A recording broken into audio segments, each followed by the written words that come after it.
हरणबारी धरण परिसरात मुसळधार पाऊस, पुराच्या विळख्यात ग्रामीण भाग, अनेक गावांचा संपर्क तुटला. पुलांची उंची वाढविण्याची मागणी 3 वर्षांपासून प्रलंबित. नागरिकांचा प्रशासनाला इशारा. नमस्कार, आपण पाहत आहात बागलाण न्यूज नेटवर्क.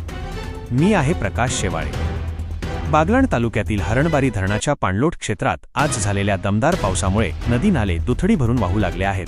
पावसामुळे शेतकरी, वन्यजीव आणि पर्यावरणाला मोठा दिलासा मिळाला असला तरी ग्रामीण भागातील नागरिकांसाठी मोठे संकट निर्माण झाले आहे. पुराच्या पाण्यामुळे अनेक ठिकाणी पुलांवरून वेगाने पाणी वाहत असल्याने गावांचा संपर्क तुटला आहे. नागरिकांना दैनंदिन व्यवहार, शाळा, दवाखाने आणि शेतीच्या कामांसाठी मोठ्या अडचणींचा सामना करावा लागत आहे. विशेष म्हणजे गेल्या 3 वर्षांपासून स्थानिक नागरिक संबंधित विभागाकडे या पुलाची उंची वाढविणे आणि दोन्ही बाजूंना संरक्षण कठडे बसविण्याची मागणी करत आहेत. मात्र प्रत्येक वेळी निधीअभावी काम रखडत असल्याचा आरोप नागरिकांनी केला आहे.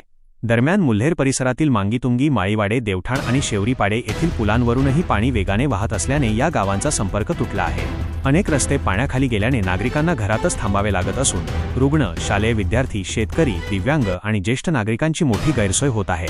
स्थानिक नागरिकांनी प्रशासनाला स्पष्ट इशारा दिला आहे की पावसाळा संपल्यानंतरही पुलाची उंची वाढविणे आणि संरक्षण कठडे बसविण्याचे काम तातडीने सुरू झाले नाही तर भविष्यात मोठी दुर्घटना घडू शकते. त्यामुळे संबंधित विभागाने तात्काळ पाहणी करून कायमस्वरूपी उपाययोजना कराव्यात अशी जोरदार मागणी होत आहे.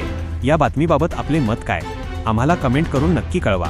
हा व्हिडिओ जास्तीत जास्त शेअर करा, लाईक करा, आमच्या चॅनलला सबस्क्राईब करा आणि बागलाण न्यूज नेटवर्कला सर्व सोशल मीडिया प्लॅटफॉर्मवर फॉलो करा. बेल आयकॉन दाबायला विसरू नका, म्हणजे अशाच महत्त्वाच्या आणि विश्वासार्ह बातम्या सर्वात आधी तुमच्यापर्यंत पोहोचतील. धन्यवाद.